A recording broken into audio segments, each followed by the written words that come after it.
Mohanavani Telugu podcast వింటున్న శ్రోతలందరికీ నమస్కారం. మన ఛానల్ అభివృద్ధికి మీకు తోచినంత విరాళం ఇవ్వవలసినదిగా కోరుతున్నాము. వినండి, వినిపించండి, వింటూనే ఉండండి. మోహనవాణి తెలుగు పాడ్కాస్ట్. శ్రీ విఘ్నేశ్వరాయ నమః. శ్రీ మాత్రే నమః. శివాయ గురవే నమః. శ్రీరామ పరబ్రహ్మణే నమః. శ్రీకృష్ణాయ నమః. ప్రియ భగవద్బంధువులారా, ఈరోజు మనం సనకసనందనాది మహర్షుల యొక్క వృత్తాంతాన్ని, వాళ్ళ యొక్క వైభవాన్ని స్మరించుకునే ప్రయత్నం చేద్దాం. మామూలుగా పురాణాలలో సనకసనందనాదులు అని వస్తుంటుంది. వాళ్ళ పేర్లు సనకుడు, సనందనుడు, సనత్ కుమారుడు, సనత్ సుజాతుడు. వీళ్ళు 4 మహర్షులు.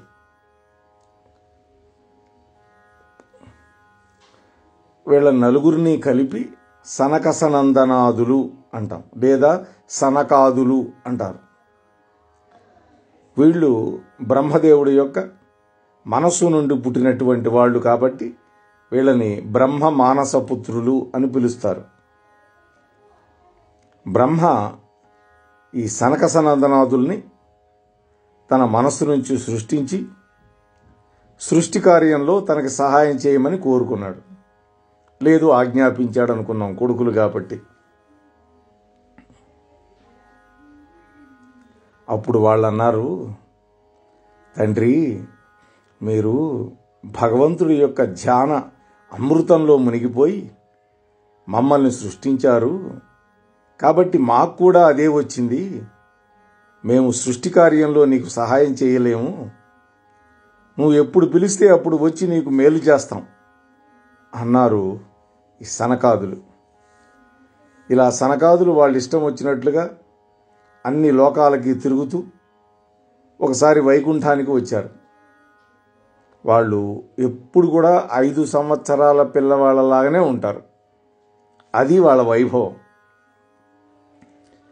ఆ వైకుంఠానికి వచ్చి శ్రీ మహావిష్ణువును చూడాలనుకుంటే అక్కడ ద్వారం దగ్గర పాలకులుగా ఉన్నటువంటి జయుడు, విజయుడు అనేటువంటి వాళ్ళు అడ్డగించారు. శ్రీ మహావిష్ణువుని చూడనివ్వలేదని వాళ్ళకి కోపం వచ్చింది. వెంటనే భూలోకంలో పుట్టండి అని శపించారు. ఈ గొడవకి లక్ష్మీనారాయణులు ఇద్దరు బయటకు వచ్చారు. అప్పుడు సనకాదులు వాళ్ళిద్దరినీ రెప్పవాల్చకుండా చూస్తూ ఉండిపోయారు. ఆనందంతో, భక్తితోటి ఆ లక్ష్మీనారాయణులకి స్తోత్రం చేశారు. అప్పుడు ఆ శ్రీ మహావిష్ణువు ఆ సనకాదుల్ని నా యొక్క ద్వారపాలకులకి మంచి శిక్ష వేశారు అన్నాడు. వీళ్ళు భూలోకంలో పుట్టి నాకు శత్రువులై నాతో యుద్ధం చేసి నా చక్రానికి ఆహుతై తిరిగి నా దగ్గరికే వస్తారు. మళ్ళీ తర్వాత వాళ్ళకి చావు పుట్టుకలుండవు అన్నాడు నారాయణుడు. అప్పుడు సనకాదులు ఆనంద బాష్పాలతోటి ఆ దివ్య పగ్గళ విగ్రహానికి మళ్ళీ మళ్ళీ మళ్ళీ మొక్కి లక్ష్మీదేవిని స్తోత్రం చేసి విడవలేక వెళ్ళలేక తమ యొక్క ఆశ్రమాలకు వెళ్ళిపోయారు. గొప్ప హరిభక్తుడు, బ్రాహ్మణ పూజ చేసేవాడు, ప్రజలకి ఇష్టమయ్యేలా పరిపాలన చేసేవాడు అయినటువంటి పృథు చక్రవర్తి దగ్గరికి ఆకాశ మార్గంలో బాల సూర్యుళ్లాగా ఈ సిద్ధవర్యులైనటువంటి గొప్ప జ్ఞానవంతులైనటువంటి ఈ సనకాది మహర్షులు ఒకరోజు వచ్చారు. పృథు చక్రవర్తి దగ్గరికి వచ్చారు.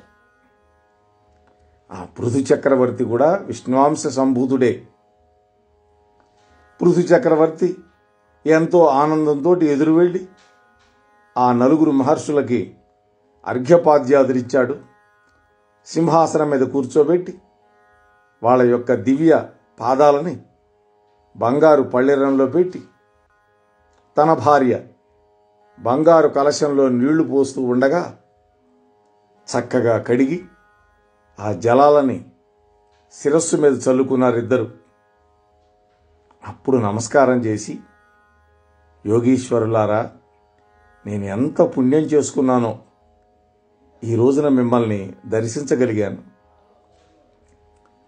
మీ పాదధూళి మా ఇంట సోకింది.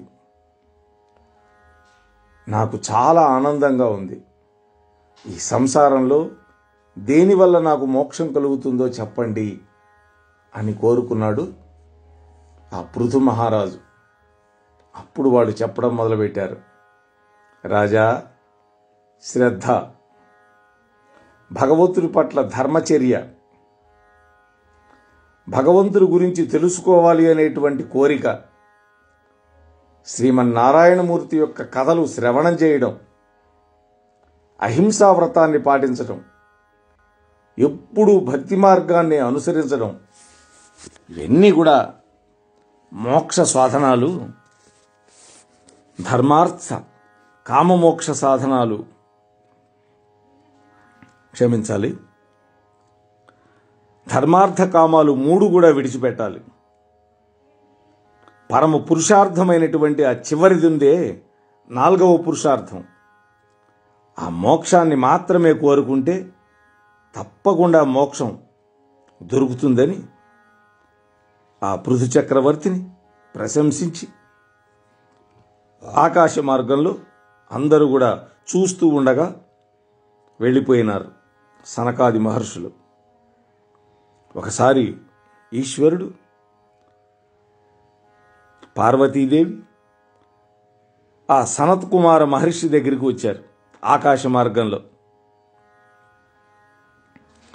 ఆయన తపస్సు చేసుకుంటూ ఉన్నాడు. ఆ సనత్ కుమారుడు వాళ్ళు ఆ పిల్లవాడి యొక్క తేజస్సు, అందం చూసి ముచ్చటపడిపోయారు పార్వతీ పరమేశ్వరులంతటి వాళ్ళు.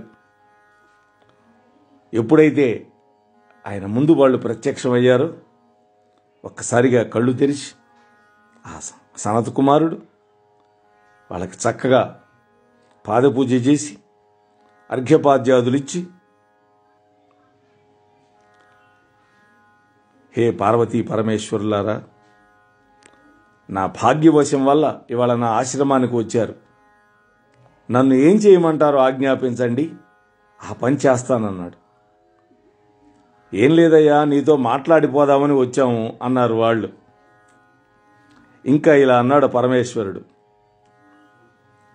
ధ్యానంలో చూడదగ్గది ఏది అన్నాడు. అలాగే తత్వాలు ఎన్ని అని అడిగాడు. అలాగే సాంఖ్యము అంటే ఏమిటి, ఇలాంటి ఆధ్యాత్మిక విషయాలు ఎన్నో తెలుసుకుందామని నీ దగ్గరకు వచ్చానన్నాడు శివుడు. సర్వజ్ఞుడైన శివుడు లీల కోసం వచ్చాడు, లీల. సరే, అప్పుడు సనత్ కుమారుడు తత్వాలు మొత్తం 25 అన్నాడు. అవి పంచభూతాలు 5, వాటి యొక్క గుణాలు 10, ఇంద్రియాలు 5, మనస్సు, బుద్ధి, అహంకారం, ప్రకృతి, ఈ మొత్తం కలిపితే 24. ఇంకొక తత్వం ఉంది, అదే దేహంలో ఉండేటటువంటి పురుషుడు. కాష్టంలో ఉండే నిప్పులాగా శరీరంలో పురుషుడు ఉంటాడు. అతన్ని చూడగలగడమే అమృతార్థ తత్వం అంటారు. దీన్ని దర్శించినటువంటి వాడు మృత్యువును కూడా జయించగలుగుతాడు. ఇవన్నీ కలిసి చూడడమే ఏకత్వం అంటే. దీన్నే బ్రహ్మాన్ని చూడటం అంటారు. బ్రహ్మం అంటే పరబ్రహ్మం, చతుర్ముఖ బ్రహ్మ కాదు. అంటే తనను తానే చూసుకోగలిగినటువంటి వాడు జ్ఞాని. నాలుకయందు సోముడు, వాణియందు అగ్ని, ప్రాణంలో వాయువు, బలంలో కౌశికుడు, బుద్ధియందు ఈశానుడు, అపానంలో సూర్యుడు, సమానంలో అప్సరసలు, కళ్ళల్లో సూర్యుడు, శరీరంలో అంకురులు, చెవుల్లో ఆదిశేషుడు, ఉపస్థంలో ప్రజాపతి, బుద్ధిలో బ్రహ్మ, ఈ అన్నింటితో కలిసి ఆత్మ ఉంటుంది అన్నాడు. ఆత్మని దర్శించగలిగిన వాడే యోగి అవుతాడు అని చెప్పాడు సనత్ కుమారుడు.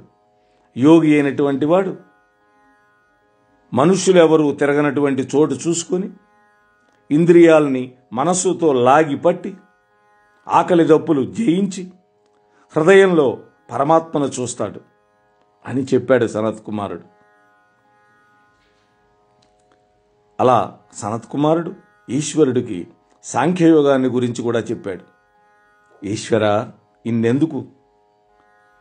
సంగమే బంధము అన్నాడు. సంఘం అంటే సంబంధం పెట్టుకోవటం, దేంతోనైనా ఇది నాది నాది నాది నా వాళ్ళు అనుకోవటమే సంఘం.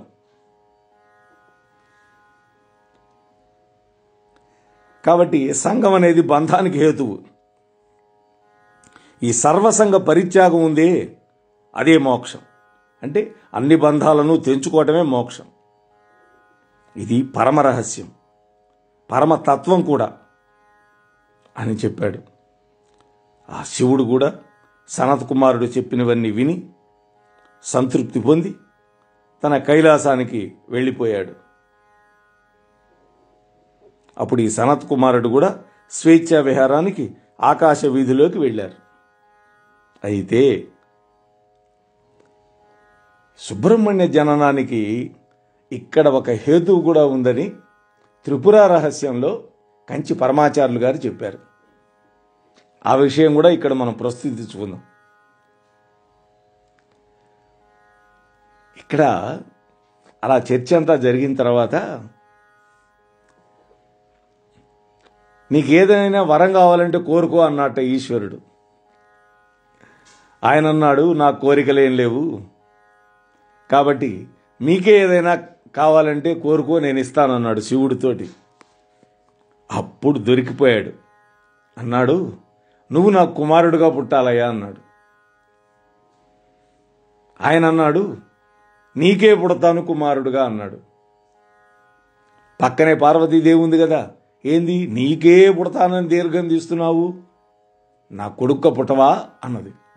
లేదమ్మా, గర్భవాసంలో జన్మించడం నాకు ఇష్టం లేదు, గర్భవాసంలో పుట్టను, కానీ ఈశ్వరుడి యొక్క పుత్రుడిగా మాత్రం పుడతానన్నాడు.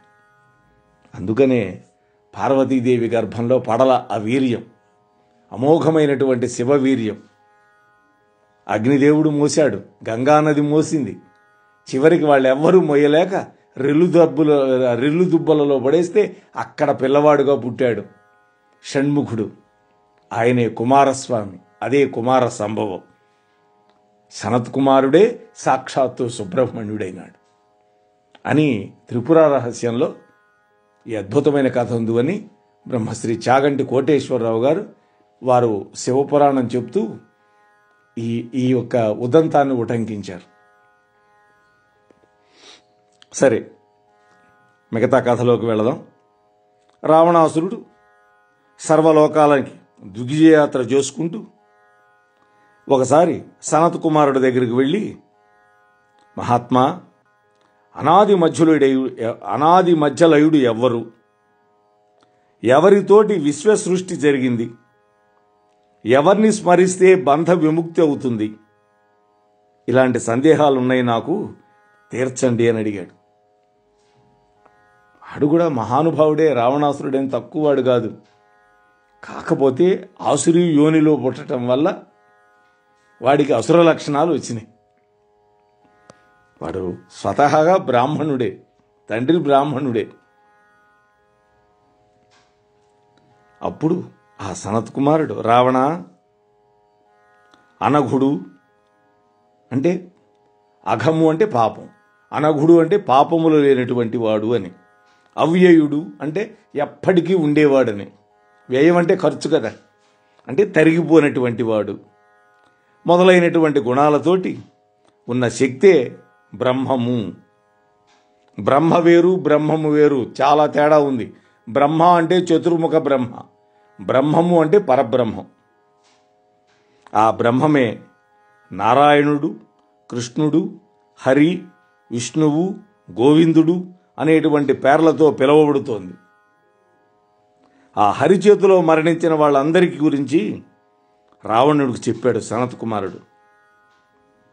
మహర్షి, ఆ హరి చేతిలో మరణించే యోగం నాకు ఉందంటారా అని అడిగాడు రావణుడు. కృతయుగం చివరిలో ఆ హరి భూలోకంలో రాముడు అనేటువంటి పేరుతోటి మనిషిగా పుట్టినప్పుడు, కృతయుగం కాదు,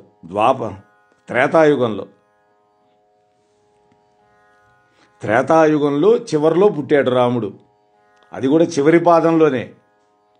త్రేతాయుగం మొదట్లో కాదు రాముడు పుట్టింది.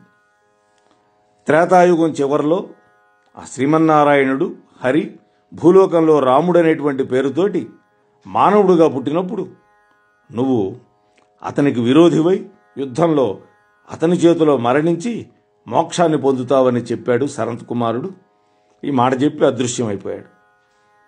మార్కండేయుడు పితృదేవతల యొక్క మహిమ గురించి తెలియచేయమని ఒకసారి ఈ సనక సనందనాథులను అడిగాట. ఇదంతా మనం మార్కండేయ మహర్షి యొక్క కథలో ఉన్నది. మార్కండేయుడు యొక్క సందేహాలన్నీ తీర్చి ఆ మార్కండేయుకు కూడా వరాలిచ్చి దివ్య దృష్టి సర్వ విజ్ఞానము పొందేలా చేశాడు ఈ సనత్ కుమారుడే. రైభ్య మహర్షికి ఒకసారి సనత్ కుమారుడు విశ్వమంతా వ్యాపించి ఉన్నటువంటి తన విశ్వరూపాన్ని చూపించి అతనికి గయాశ్రాద్ధ ఫలితాన్ని, ఫల్గుని నది యొక్క స్నాన ఫలితాలని గురించి కూడా వివరంగా చెప్పాడు. ఒకసారి నారదుడు సనత్ కుమారుణ్ణి తనకు జ్ఞానబోధ చేయమని ప్రార్థన చేశాడు.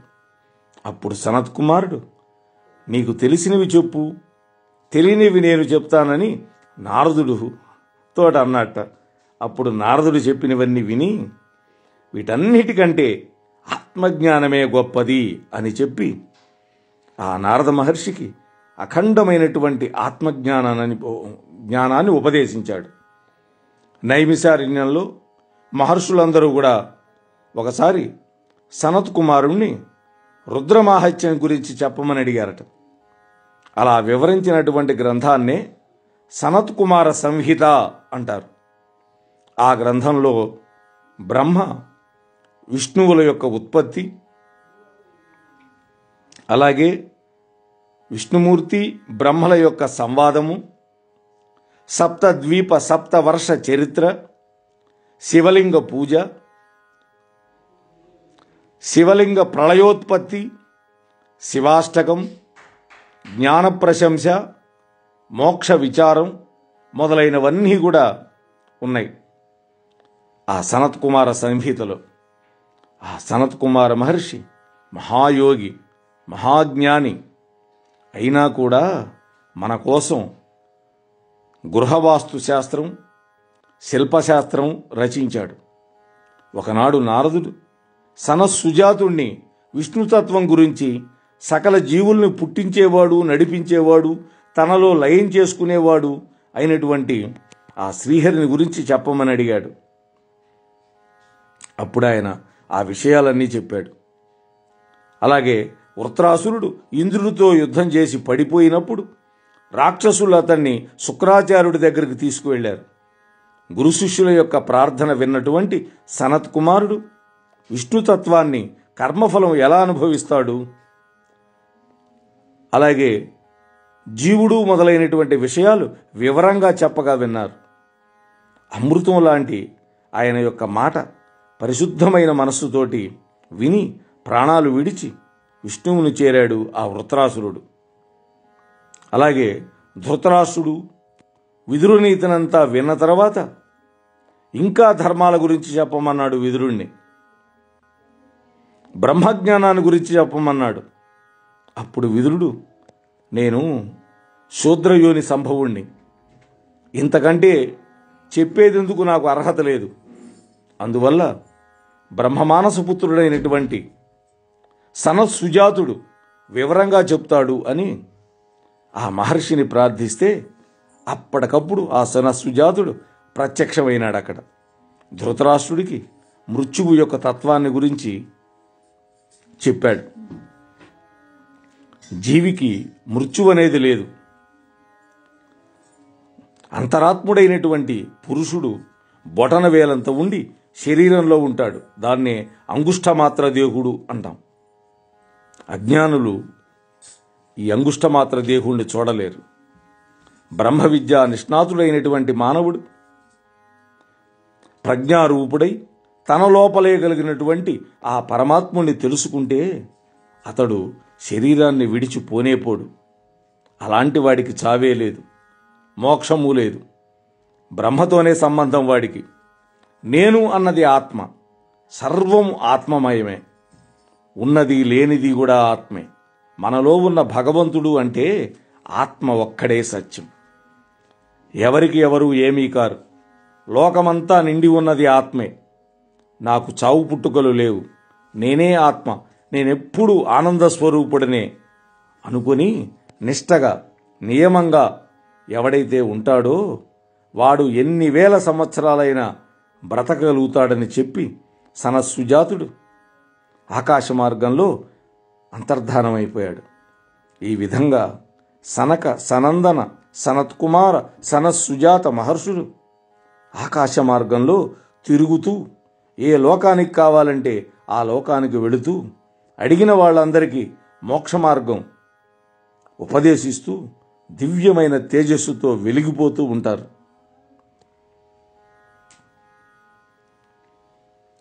ఇది పరమాద్భుతమైనటువంటి సనక సనందనాదుల యొక్క దివ్య వైభవం.